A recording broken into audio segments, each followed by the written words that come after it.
chairman of the People's Black Panther Party, so nothing that I say has anything to do with any reflection of the organization I belong to. I speak as a man simply today. You know, at some point in time in your life, you know, you just get to the point where you just get sick and tired. You know, you get sick and tired of turning on the news every day and seeing people dying. You know, you get tired of just death just surrounding you just all the time, constantly, 24/7. You know, you begin to ask yourself, what is it can you do as a person? Because that's the only thing that you have power to do. What is it that you can do? And I've read, I've studied, I've prepared myself to speak to our people, because I think the only thing that you can do differently is to re-educate your people. You know, if people don't have any kind of identity at all, how can you have a destination? How do you know who you're supposed to be, what you're supposed to do, when you're supposed to do it? Because if you're a manufacturer and you're operating something wrong and you go take it back to the manufacturer going to ask you, well, are you following the instructions properly? Are you putting the right gas I told you to put in? If you're not doing these things and you having malfunctions, then it's on you. You can't go talk to nobody else about this. So it comes back to what are we doing? And the only thing that I can do is do what God has given me. And God has given me a gift to be able to know this book very well, to be able to educate people on this book, and that's all I'm going to do. I'm not going to continue to worry myself about what everybody else doing, if they doing it, if they ain't doing it. I have seen some miraculous things happen with our people, and if it wasn't for these miraculous things that I see happening, I wouldn't be able to stand before you. But it's only because of these things that I do see our people making progress. We still dying, don't get it twisted.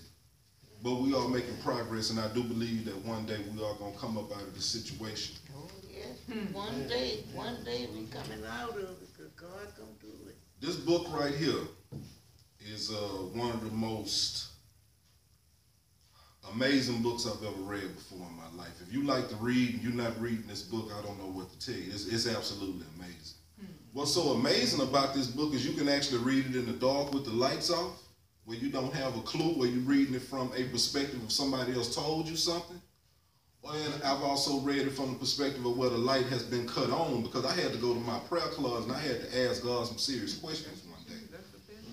I was having some real serious issues, and if you're not a real person, you can't go into your prayer closet and become real all of a sudden. You know, if you're not even asking questions, if you're going and praying about material things and things of this world and ain't got nothing to do with the things of God, you're not going to get no real answers. So when I go pray about the things of God. God, what's going on with us and our people? Who are we? What's going on? All I know is what you have told. It was what people have told me. I don't know nothing for myself. So I asked, would you please open my eyes up and come into my life and explain to me what's going on? Because when somebody dies, the first thing that come out your mouth is, how did they die? What happened to them? It's just something in you that make you want to know. And when you see the destruction of our people, the death, the tragedies going on, the first thing you want to know is, once you wake up and realize it, it stop becoming normal to you, what's going on with us? And what's going on with us is we are the people of this book. Take white people out, put black people in, it's going to read a whole lot different to you, because somebody else has told you this was another people, and that is not true at all whatsoever. And we have been told who we are. It's been ingrained in us, and then every 50 years, to make sure we stay confused, they'll change our name. I'm telling you, no. I ain't never seen so many people being having this many names to them, and then continuing to change it over and over again. So the question is, who are we? That's right. The only thing that I could come up with was we was the lost sheep. We the people of the book. We the ones that's lost. We the ones that's confused, don't have an idea about what's going on at all whatsoever. So to help us a little bit, we got to just be real. I know that. Go to God. Be real. It's gonna hurt a little sincere. bit, but the truth hurt. You know, when you got a little woman or you got a man at home and they coming home, you think life is good, you think life is all right, and they tell you they going out with their friends and they really going behind your back, sleeping with somebody else, and you find out it hurt when you find out the truth. When you're being lied to, you know, they want the preacher to say smooth things to them. You know, tell them it's going to be all right so they can turn around next week and come get the same thing again. They don't want the preacher telling them nothing truth. When you start speaking truth to them, they're going to get up and they're going to run away. They ain't going to never come back. They don't want to hear it. And all it is the truth. So this book is called the Book of Remembrance. They say it's the Bible, but in Malachi chapter 3, verse 16 through 18, they tell us it's the book of remembrance, because when we wake up out of our sleep one day, we were going to need some help remembering exactly who we were and what we supposed to do. Not only is this the book of remembrance, but it's also another book in here as well called the New Testament. So you got two books inside of one book. And what has happened to us is the books have been combined, and it's something called assimilation. Let me show you how it works. The Old Testament, what we have been taught to call the Old Testament, was written in Hebrew. So you have different words, different languages, you have different definitions for things. When you get to the New Testament, there's something, it was written in a language called Koine Greek. Koine Greek was written by some people called the Hellenists. So they promoted hell, they promoted Roman purgatory, they promoted you going to hell after you die. But our hell that we suffer is the life that we deal with right here. It don't get no worse than this. I can't see God being that bad where I done suffered all the things I suffered, then I got to go suffer for eternity for the rest of my life after I already did this. I can't serve a God like that. That's way too much on me. So you have certain words here that go for the Old Testament and the New Testament, like the word Lord. So in the Old Testament, in the Hebrew language, Lord, as we know now, has been removed from us. So this is where Yah come from. Hallelujah, Kumbaya, Obadiah, Zechariah. We starting to understand and gain that knowledge now. In the New Testament, you have Lord also, but it's in the Greek language. So in the Greek language, it means something different. It means teacher or sir. It was a term of endearment. Same word, two different languages. Confusing. And it's called assimilation, because they want to combine the God of the Old Testament, which was our creator, which were the God of the children of Israel.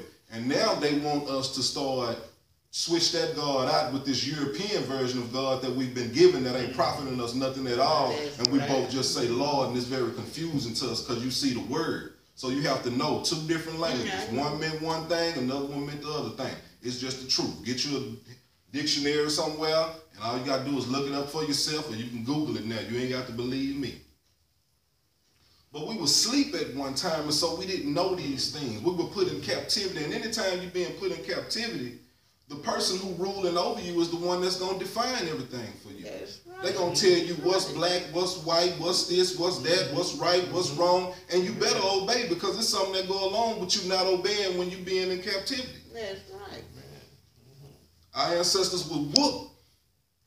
You know, there was there's a book called The Slave Narratives, where they went back and talked to all the slaves that had been released to record their stories to find out what was going on.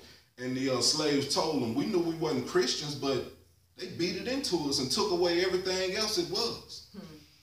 Let's go to Jeremiah chapter 23.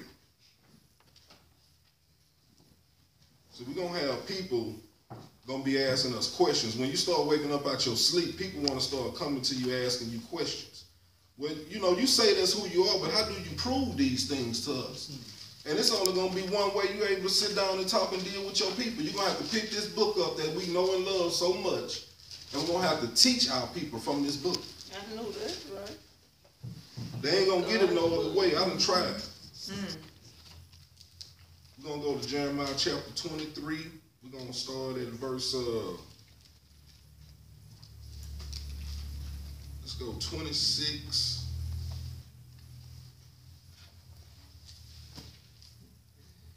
Let's go 27.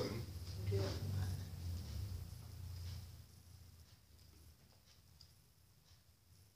let's read Jeremiah chapter 23, verse 26 and 27. So we're supposed to be a nation of priests. So we're supposed to be able to teach our people. So Jeremiah chapter 23, verse 26 and 27 read like this. How long will this be in the heart of the prophets who prophesy lies? Indeed, they are prophets of deceit of their own heart, who try to make my people forget my name by their dreams, which everyone tells his neighbor, as their fathers forgot my name for Baal, or for Baal, or for Lord. Baal also translates into Lord as well. So there you have it. It tells you that this is not the first time that this has ever happened. people have always came in and tried to make us forget the name of our God. It tells you right there in black and white. It's letting you know you got a problem. You done forgot the name of your God. They told us, hallelujah, Yah was the highest praise we could send up, but they said it meant praise God. They didn't tell us it meant praise Yah. But here we are today coming into this knowledge.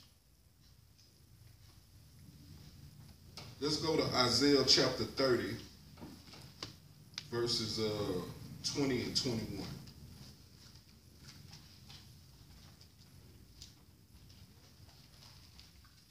I got friends who's supposed to be here today, but they're not ready to give up their Lord and Savior, Jesus Christ, yet. So it's a little difficult for them, and I understand. It's a difficult thing to do. It was hard for me. It took me a whole entire year once I started coming into this knowledge. It took me an entire year to be able to digest this information. This was not easy. Something I had been told all my entire life was wrong. Isaiah chapter 30. Verse 20 and verse 21. It says, and though Yah gives you the bread of adversity and the water of affliction, yet your teachers will not be moved into a corner anymore. Your ears shall hear a word behind you saying, this is the way, walk in it.